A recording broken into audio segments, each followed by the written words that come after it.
The sports world has been crazy this summer. An incredible World Cup that sadly took a lot of my time away from this channel. An insane NBA offseason that Luke Backman and I have covered extensively on our podcast Court Vision, link in the description. But now, here in late July, I'm starting to get that itch again. It's time to get back to football. I've spent the last few weeks re-familiarizing myself with some of the offseason moves and generally where teams stand throughout the league, and there are a few things that have been bouncing around my head that I feel like I need to put out there. So here are the things I can't wait to see play out in training camp and the beginning of the season. What will the Tennessee Titans look like? I know it's not exactly box office to kick off this season's NFL coverage with Titans talk, but I find them truly fascinating this season. A new coach, new offense, new stadium, a number one pick quarterback going into his second season. There's a lot of moving parts here for the Titans.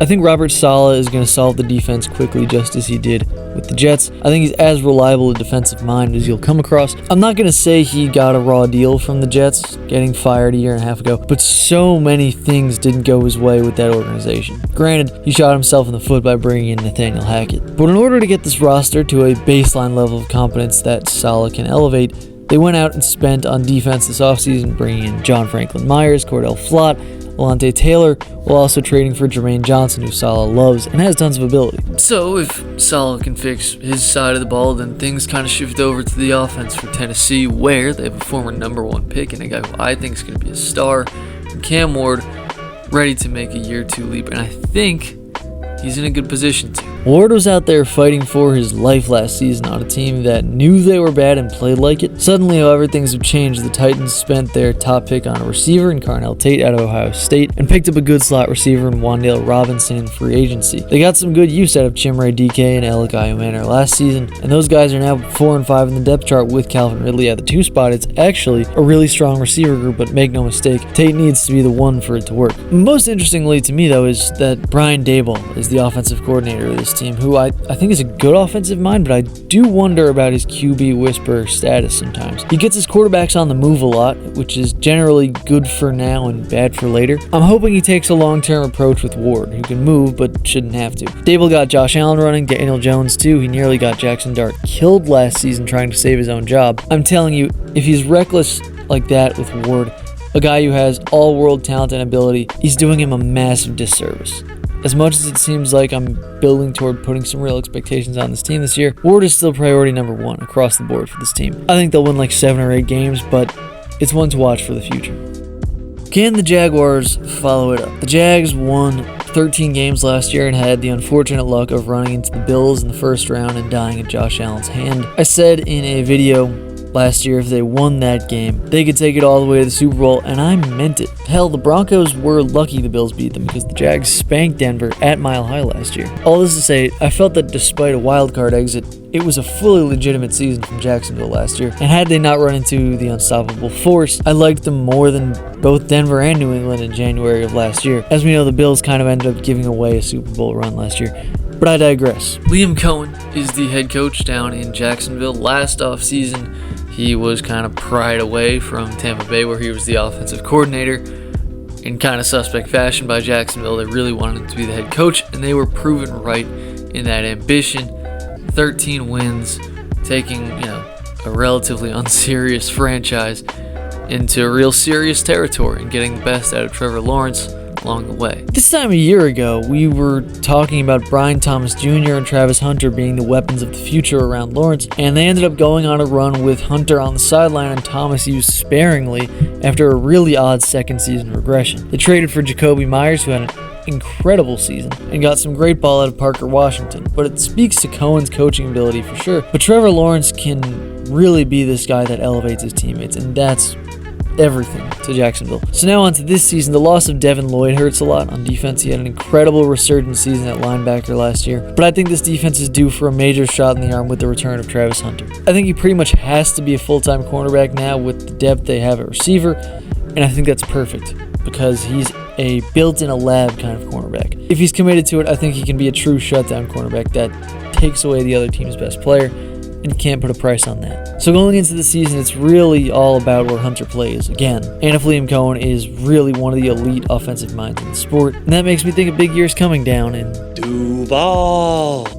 The Rams. Do super teams work in football? Hell, do they even exist? The NFL has structured its sport so much around drafting and development. There's a reason the Rams are a total anomaly in the league. Only they build teams like this, and it certainly isn't a guarantee of success. However, what they've done is different to what you'd call super teams of the past in the NFL. A lot of those teams were really just big names joining up with the best QB for a Super Bowl ride. Think of the names Tom Brady pulled in with Tampa Bay. Did you know Le'Veon Bell and LaShawn McCoy both played in Super Bowls with Patrick Mahomes' Chiefs? This is the kind of star collecting the league is used to, but somehow the Rams have found a way to game the system and bring in the best of the best still in their prime. It's pretty insane that the team with the best offer for Myles Garrett played in the NFC Championship game last year. I felt that last year's version of the Rams offense was the best version of the McVay offense of his near decade in charge. And man, is that saying something. They lost really no one of importance on that side of the ball and brought in 2 All-Pros on defense. And they drafted Stafford's replacement. Insanity. It's off-seasons like that that can show you some organizations are just on a different level. 2024 Eagles off-season springs to mind as well. But part of me is just mad at the rest of the teams in the league for standing and watching the Rams get Myles Garrett. Anyway. This is not your ordinary super team. There's youth combined with devastating all-pro quality and the right veteran leadership and a genius head coach. They're your Super Bowl favorites. However, the Eagles can challenge these Rams. On a head-to-head basis, this is a hilariously inarguable point. Sirianni is 4-0 against McVay, which is a funny thing to say out loud, with those last 2 wins coming admittedly by the skin of their teeth. People are, kind of understandably, a little down on the Eagles right now, kind of like they were going into 2024 when they won the Super Bowl.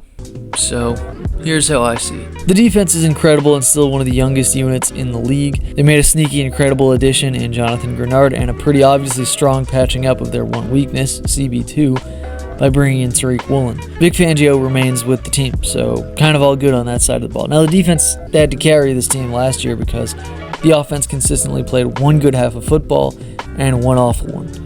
Every single game. We just need that not to be the case this year, man. Sean Mannion has to just bring this offense to 2026, running the under center, 21 personnel, heavy play action stuff.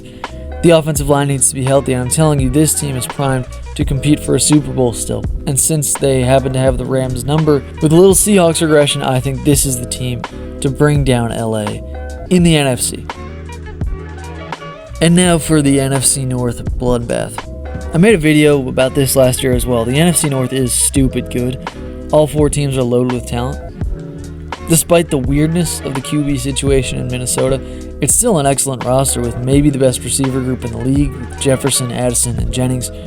I think Kevin O'Connell is one of the best coaches in the league and is probably the guy to get something out of Kyler Murray, even if it doesn't feel like an ideal scheme fit. I thought the Lions were strong last year, despite missing the playoffs, a real testament to the depth of the NFC. I fully expect them to be back in the mix this year, maybe a little more motivated. There's too much talent for them not to be, in my opinion. The Packers lost a few key receivers this season in Dobbs and Wicks, and Micah Parsons is going to be out for half of the year, and they lost their DC and Jeff Hafley, but they're the Packers, so that 7th seed probably has their name on it. And then the Bears, a team that I think has potential to be the most exciting watch in all of football next year.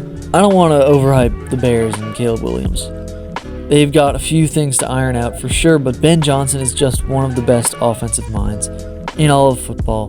The offense is developing with him with all their young talent. I frankly don't see how they're not a top 5 offense next year. Loaded. So who's going to win this thing? For some reason, I like the Lions to come back with a vengeance next year after a disappointing follow-up to their 15-win 2024 season. If Caleb develops, the Bears are going to be a team to beat in the league for a while. So, to me, the race is between those two. However, if we get to January and the Packers and Vikes are battling it out for this division, I won't be shocked at all. That's the level. That's all I've got for you today. I can't wait for football, even though there's plenty of summer ahead and I don't want to rush it. Please like and subscribe, check out the podcast in the description, and I'll see you next time.